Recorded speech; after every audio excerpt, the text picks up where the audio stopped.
ছাদ বাগানের এই কর্নারে যে একটা সাদা সাদা ফুল দেখতে পাচ্ছেন, জোপানো জোপানো, এইগুলি হচ্ছে রঙ্গন ফুল।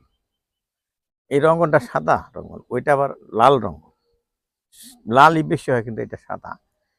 এটা আমি যখন এমবিবিএস ফোর্থ ইয়ারে পড়তাম 1984 সনে, তখন একটা গাছ মেডিকেল কলেজ থেকে নিয়ে লাগাইছিলাম গ্রামে।